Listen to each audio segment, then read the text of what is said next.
inilah kami akan menampilkan musikalisasi drama yang bertema Estafet Kebangkitan Islam. Selamat menyaksikan.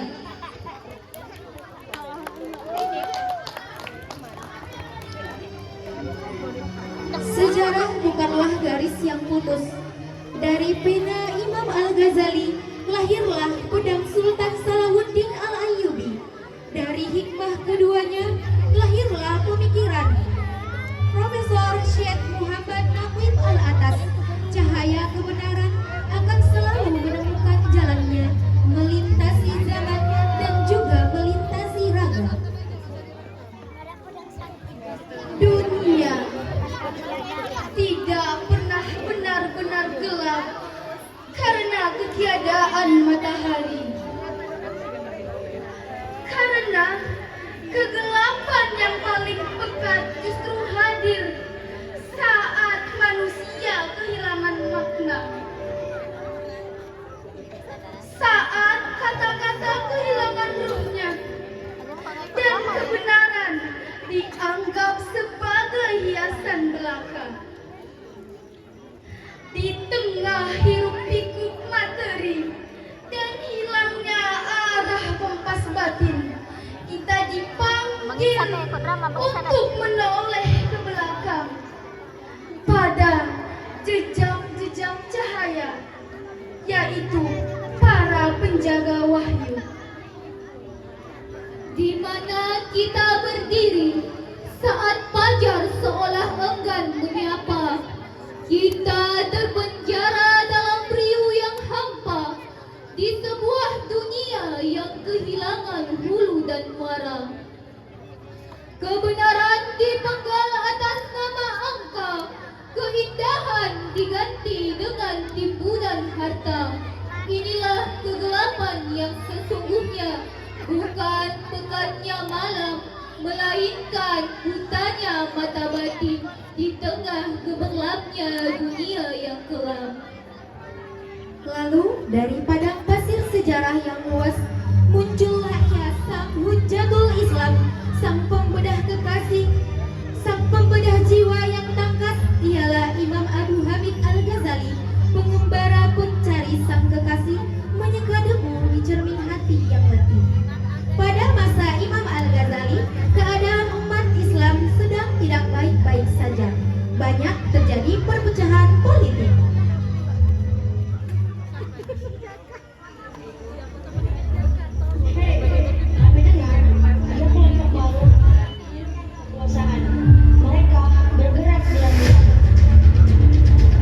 Mereka ancaman, jika perlu, habisi mereka sebelum menjatuhkan kita. Apakah semua harus diselesaikan dengan darah? Dalam politik, yang lemah akan dihancurkan. Dan maraknya aliran sesat.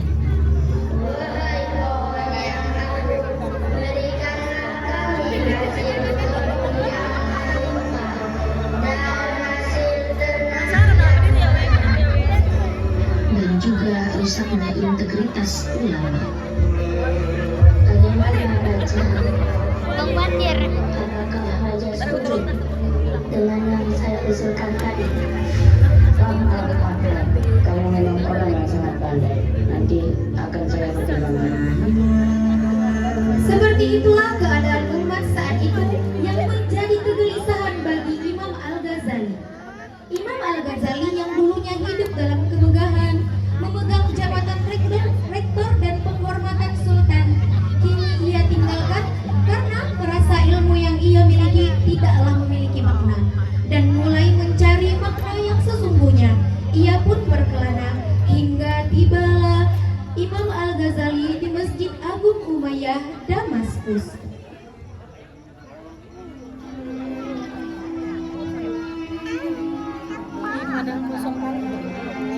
Aku telah mencari kebenaran dalam filsafat, namun hanya tersesat dalam kebingungan.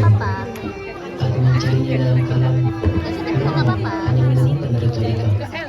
Di sini, melihat kesunyian dunia ini, aku menyadari bahwa penyakit umat ini bukan karena kurangnya senjata, melainkan karena hilangnya adab dan rusaknya hati para ulama.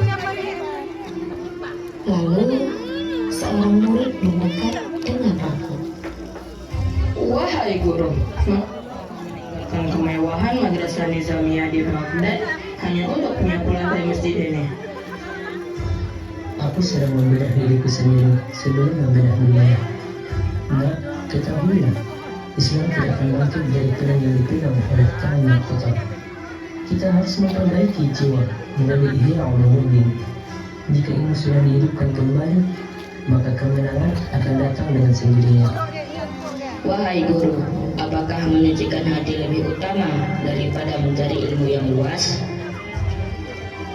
Ilmu tanpa hati yang bersih hanyalah seperti cahaya yang tertutup kabut. Ia ada, tetapi tidak memberi petunjuk. Ketahuilah, hati adalah bejana. Jika ia kotor, maka ilmu yang dituangkan ke dalamnya pun akan tercemar. Namun guru, bukankah umat ini sedang lemah? Tidakkah kita perlu kekuatan dan kekuasaan untuk bangkit? Kekuatan tanpa hikmah akan melahirkan kezaliman, dan kekuasaan tanpa kejujuran hanya akan mempercepat kehancuran. Aku tidak lari dari dunia, tetapi aku sedang menyiapkan fondasi yang tidak terlihat, yakni jiwa yang lurus. Apakah itu sebabnya engkau menulis Ihya Ulumuddin, wahai guru? Benar, dalam Ihya Ulumuddin, aku berusaha menghidupkan kembali ilmu yang telah menjadi sepeda kafalan tanpa pengamalan. Ilmu sejati bukan hanya untuk diperdebatkan, tetapi untuk mengubah diri. Bagaimana kami tahu bahwa hati kami telah bersih, wahai guru? Jika engkau lebih gelisah karena dosa kecilmu daripada bangga atas amal besarmu, maka itu tanda hatimu mulai hidup. Dan jika engkau mencintai kebenaran meski ia menyakitkan, maka engkau sedang berjalan menujunya. Apakah jalan ini panjang, wahai guru? Sangat panjang, bahkan ia tidak berujung selama nafas masih berhembus. Tetapi jangan takut, setiap langkah yang diambil dengan ikhlas lebih berharga daripada seribu langkah tanpa arah. Murid-murid itu pun terdiam, menyapu lantai bersama gurunya. Dalam kesederhanaan itu, mereka memahami bahwa kebangkitan besar seringkali dimulai dari perbaikan yang paling sunyi. Beberapa tahun berlalu, ajaran sang guru menyebar perlahan, bukan dengan gemuruh, melainkan seperti air yang meresap ke dalam tanah. Dari madrasah, masjid, hingga medan kehidupan, benih-benih itu tumbuh diam-diam, hingga suatu masa ketika dunia Islam kembali diuji. Saat itu, ilmu agama sering menjadi formalitas, bukanlah penghayatan. Para elit tenggelam dalam kemegahan dan politik, serta semangat persatuan jihad yang melemah. Kalian sibuk menampilkan simbol agama, tapi tidak benar-benar menghayatinya.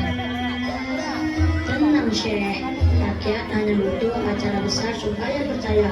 Itu tidak merugikan negara. Benar, politik saja. Banyak yang hanya merebut kekuasaan. Persatuan jihad malah tidak menguntungkan bagi saya di Dewan.